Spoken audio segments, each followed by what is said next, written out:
Hi there, this is Dr. Evan Osar with the Institute for Integrative Health and Fitness Education. Welcome to this edition of Integrative Movement Insider. Thank you for joining us if you're joining us for the first time.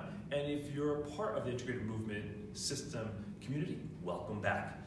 In the last couple of weeks, we've been discussing walking and running and strategies to improve walking and running in your clients because it's June now, and even though it's not always so warm here in Chicago yet, as of yet, we know that it's almost summer and people are going to get outside, they want to walk, they want to run, they want to be active. In fact, we're talking about walking and running strategies next week at the Functional Aging Summit. There's still time to register, 1 week away. Super looking forward to it. Hope that you're going to be joining us at that event if you can make it. Now, one of the things we want to do today is answer some questions. So if you have any questions, please write them in and we'll do our best to answer them and share the information with you. In this process, however, or I should say in this series, we've been walking you through the Integrative Movement System process. And basically it's a three-step process we take all our clients through here in our clinic, and then we teach as part of our certification courses, the Integrative Corrective Exercise Instructor Program, as well as the Integrative Movement Specialist Certification Program. Because basically your clients need a specific process to, one, assess them to identify their non-optimal and inefficient posture and movement habits. And these are the very habits that are contributing to chronic tightness and or discomfort, and more importantly, the loss of optimal and efficient performance. And this is really why your clients say to you, I just can't walk as fast or as far as I used to be able to, or I can't perform as much as I used to, or lift as much as I used to, or maybe jump or do those dynamic activities like I used to be able to do. And then in the second phase of the Integrated Movement System, we help our clients address those issues and create more optimal and efficient habits. And that's based around the principles of the Integrative Movement System. Principles are the foundation of the Integrative Movement System. Alignment, breathing, control, the ABCs. Because we believe that when you help your clients develop more optimal alignment, three-dimensional breathing, which is using the entire thoracopelvic cylinder, and then also teach them how to use the appropriate level of control for the exercises that they're doing, you help create more optimal and efficient posture and movement habits. Where then in phase 3 of the Integrated Movement System, you integrate those more optimal and efficient habits into the fundamental movement patterns. Squatting, lunging, bending, rotating, pushing, pulling, gait, balance, and carry. And that's essentially how you help your clients perform at their greatest level. And then it's real important that you use the most appropriate progressions. Because one of the challenges we see with a lot of our clients that we consult with is they're using exercise progressions that are too high level for where they're at. So what happens is when you perform an exercise or activity that's too high level, you will quickly lose range of motion, muscle control, and or things like balance. So that's why two assessments we use with most of our clients is just simple range of motion. It may be a shoulder flexion if they have shoulder and or neck issues. It may be a simple rotation if they have lower extremity, hip and or lower extremity issues. It may be a single leg stance, which is a very simple assessment to do and very sensitive, because when you compromise, we found, I should say, when our clients compromise their alignment and or their breathing and or their control, they will lose range of motion and or balance. So very simple assessments to look at to see how effective your client is aligning, breathing, controlling during their exercise patterns. So one of the questions we got around the last couple videos that we've sent out is, what if my client can't do single leg stance? That's just too advanced. I work with 80 to 90 year old clients, and that's just too advanced for my client.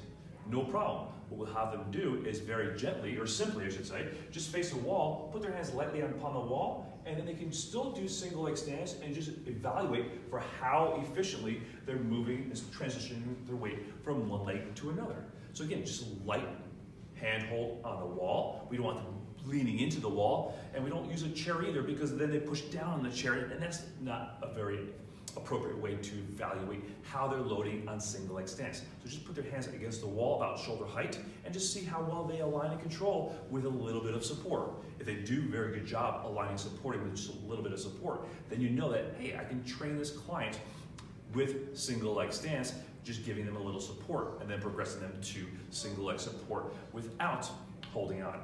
If your client is still struggling, you put their hands against the wall, and now they're all over the place still. They're still not ready for single leg stance. So now you may want to regress them back to split stance and work on that progression.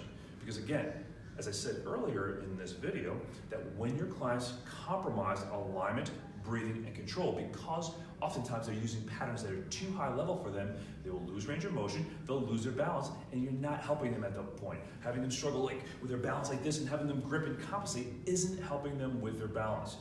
Teaching them how to better align and stack the thoracolpelvic cylinder, so the thorax over top of the pelvis, or the hip, knee, ankle, and foot, is a more appropriate way that we've found to improve balance, and then also challenging them in 3 planes of motion. We've challenged them with vestibular or labile surfaces like an AirX pad or something like that to help challenge their vestibular system. So we will do ball tosses and different progressions to challenge their balance, challenge their vision, challenge their cognitive input into their balance progression. So we are challenging our clients. We just want to respect those principles of the integrative movement system. Nicoya, are there any other questions? Yes, so Debbie says, hi Dr. Osar, I love all of your videos, so helpful. Thank you. I have a question. The exercise you showed in your last video hurt my knees. Is there a way I can modify that exercise? Yeah, thank you for joining into our videos, Debbie, and thank you for your comments. And that's a very common point that happens, or I should say it's a common occurrence that happens during that bent over, I should say, the hip hinge with a step out pattern that I demonstrated in the last video. It's one of our go-to patterns here in our clinic. However, we have found that some of our clients that have knee problems cannot do that pattern without having knee discomfort.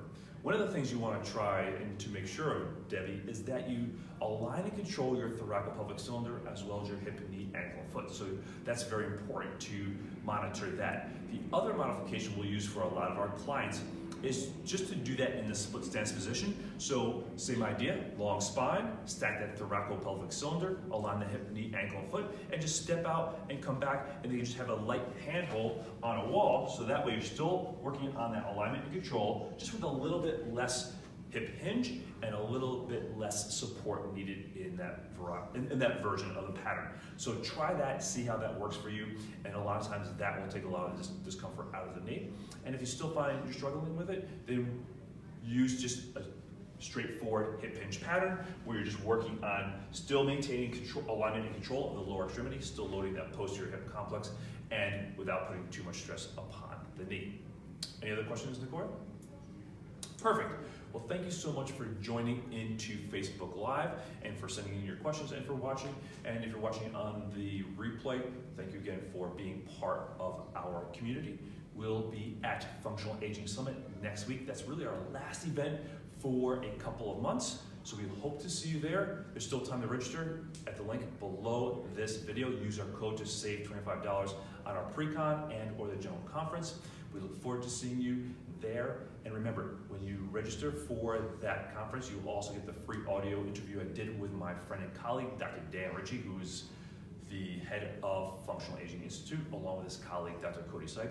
And he shares the most appropriate, I should say, the marketing strategy that he uses most frequently to attract the older clientele into his clinic, which is down in Indiana, I believe. So we did an interview and he shared with me 3 of the most effective marketing strategies that he uses to get older clients and really serve that older clientele, because those clients are out there and they're looking for experts and specialists just like you. So make sure you get your message out there, make sure you develop yourself into a specialist for your current clients and for those potential clients that need, want, and will pay you for your expertise. This is Dr. Evan Osar with the Institute for Integrative Health and Fitness Education. Thanks so much for watching. We'll catch you next time at Integrative Movement Insider. Make it a great weekend.